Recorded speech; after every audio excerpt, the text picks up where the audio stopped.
know that there is politicians like Kahiga who in the life of Raila Odinga have used him as a bogeyman to scale their own political heights there. But it is shocking that they continue to make Raila a bogeyman in his death. And what I know is that Kahiga does not speak for himself. Kahiga is the spokesperson of Rigathi Gachagua. Rigathi Gachagua mocked Raila's illness and asked whether he was a virus and whether Kalonzo was a bacteria. To date, Rigathi Gachagua is yet to mourn Raila Odinga. Raila Odinga, who braved political tensions to go and mourn his brother, the late Nderitu Gachagua. And therefore, we note now that anyone who associates with Gachagua and his ilk, like Kahiga, cannot be our friend. The line is drawn. Yes. Any person who associates with Gachagua, Kahiga, they cannot be our friends, whether they are in our party or outside our party. Kahiga has drawn the line. To mock, he has crossed the Rubicon. We have crossed that line now. To mock Raila Odinga in his death, to mock him in his life, we could respond. But to mock him in his death, any person who associates with Gachagua, with Kahiga, with that lot, can never, ever be our friend. Because the principle is, the enemy, the friend of your enemy is your enemy. So, thank you very much, fellow Kenyans. I want to take this moment to address issues that have emanated from a vernacular clip that is circulating in social media. From the very onset, I want to sincerely apologize to our mourning nation, to the family of the Right Honorable former Prime Minister Raila Amolo Odinga, Mama Ida, her children Rosemary Jr. and Winnie, Honorable Senator Oburu Odinga and Honorable MP Ruth Odinga, and other siblings and their larger extended family, the ODM fraternity, and the Luo nation and Kenyans at large. And to my colleague leaders from all sides of the political divide for any harm that it has elicited. The clip was taken while attending a burial in my home village, and my remarks were in no way celebratory. What I meant is that under the current broad-based government, we have seen skewed development and politically the loss of the Right Honorable former Prime Minister Raila Odinga sent everyone back to the drawing board. As the popular saying goes, God takes the best, and it is in this context that I made those remarks in vernacular. Let me also make it clear that the remarks I made are my personal views and therefore should in no way be associated with the community's position or any political affiliation, nor the Council of Governors.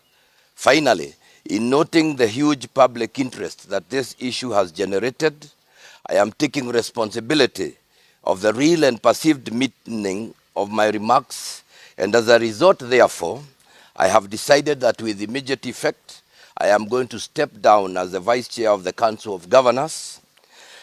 And as I do that, I also pray that the soul of the Right Honorable Prime Minister Raila Odinga continue resting in eternal peace. God bless Kenya. Thank you very much. This morning at 9 o'clock, we have a meeting of the Council of Governors. And I, as the chairperson of the party, will be moving a motion to remove Kahiga as the vice chairman of the Council of Governors. He can lead in his village, but he cannot lead us at a national level. That's true. I want to ask my colleagues, Anthony and Jared, and the leadership of the Assembly, if they have something to add. Ladies and gentlemen, we are shocked beyond words by the reckless statements as advanced by Kahiga. We all know that he revels in death because he's a beneficiary of death. Without the death of Dr. Gakuru, Kahiga would be nobody and would be nothing. So anything touching on death, he seems to take great pleasure out of. But as a community, we just want to remind him, because his memory is so short, that we have been out of government since time immemorial. But we've always been here. The only government that has given us full recognition is this of President William Samoei Ruto. And as my chair has ably said, the line has been drawn. We will not seek any friendship with Gachagua and his surrogates, because again, we are privy to a meeting that was held yesterday between Gachagua, Kahiga, and some of their ilk that came up with the deliberations to have that statement made as it was. As a community, we have absolutely no problem with our Kikuyu brothers and sisters. We marry them, we work with them, we associate with them. We've got friends all across the Mount Kenya region.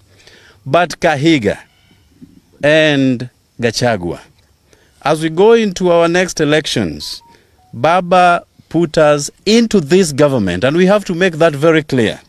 And this government, we shall stay.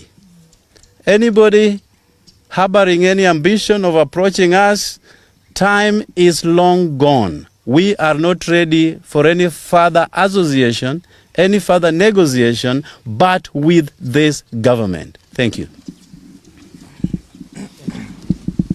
Thank you very much. I also want to join my friends in condemning the words of Governor Kahiga as primitive and uncalled for.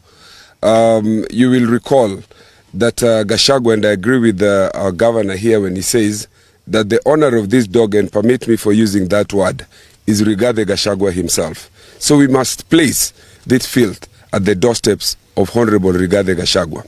You will recall that Honorable Rigathi Gachagua, during the time that he was deputy president, made it his sole purpose to pursue Raila Odinga, saying that he would encircle State House and make sure that Raila does not step into State House. He has continued to pursue Raila in his death. This we will not accept. We will not accept this because Governor Rigathi Gachagua himself was a beneficiary. The Constitution 2010, in which he stepped in as deputy president, was as a result of the sweat and blood of Raila Amolo Odinga. Same to the governor of Nyeri County. So we are saying here today that the president and the people of Nyanza should be proud. They should not be made to feel ashamed for any affirmative action that is extended to the people of any region. The people of a particular region who have benefited over the years as a result of skewed application of resources should allow the Constitution, which is under Article 10, to benefit and to be equalized. These are principles, foundational principles under the Constitution. They talk about the question of equity, they talk about the question of equalization and affirmative action. So whatever it is that the people of this region and the people of any other region benefit from as a result of trying to be equalized is not something that people should be ashamed of. And to use this to try to mock a person who has suffered for this country at a time that he has died is extreme. We condemn it in the strongest possible terms. Okay, Speaker. I want to associate myself completely with the remarks that were made. I want to condemn in the strongest terms possible the reckless statement by Governor Kahiga. And I want to say that not even the words alone, but the people who are supporting Kahiga and his team, clapping and cheering on his statements, that is very reckless. I want to say that I want to associate this one to somebody who talked about a farmer who died, and the baboons and the monkeys were clapping and cheering that finally the person who had been chasing us away from the farm is dead. Please watch your statements. Very soon you will understand that the same farmer that you are cheering that is dead is the person who prepared or planted the crops that you are going to benefit from. Kahiga, you are a beneficiary of devolution, and not a single Kenyan do not understand that the pioneer of devolution is Raila Amolo Odinga. So you should be the last person to be happy or to cheer when you have lost Raila Amolo Odinga, who is the father of devolution. I call upon our friends in Mount Kenya, please, desist from associating yourselves with the likes of Gachagua and the likes of Kahiga. You are going to be misled. You are going to be misled, and I want to stand with our chairperson that we call upon the Council of Governors that please support that motion. Support that motion. We do not want Kahiga to be the deputy vice chair of the Council of Governors. You cannot be misleading the country and still you purport to be leading us in the Council of Governors. Thank you. Thank you. Who else? Majority.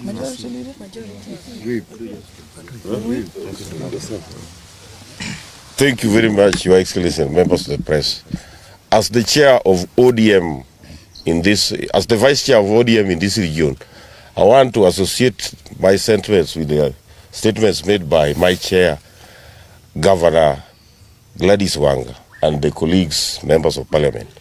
I want to say that as ODM members in this region, we want to urge our members to stay calm as we approach this issue in a sober mind. We heard yesterday that Gachagua and his team were supposed to pay homage to the home of Raila Odinga. We urge Gachagua, never, don't step in Bondo.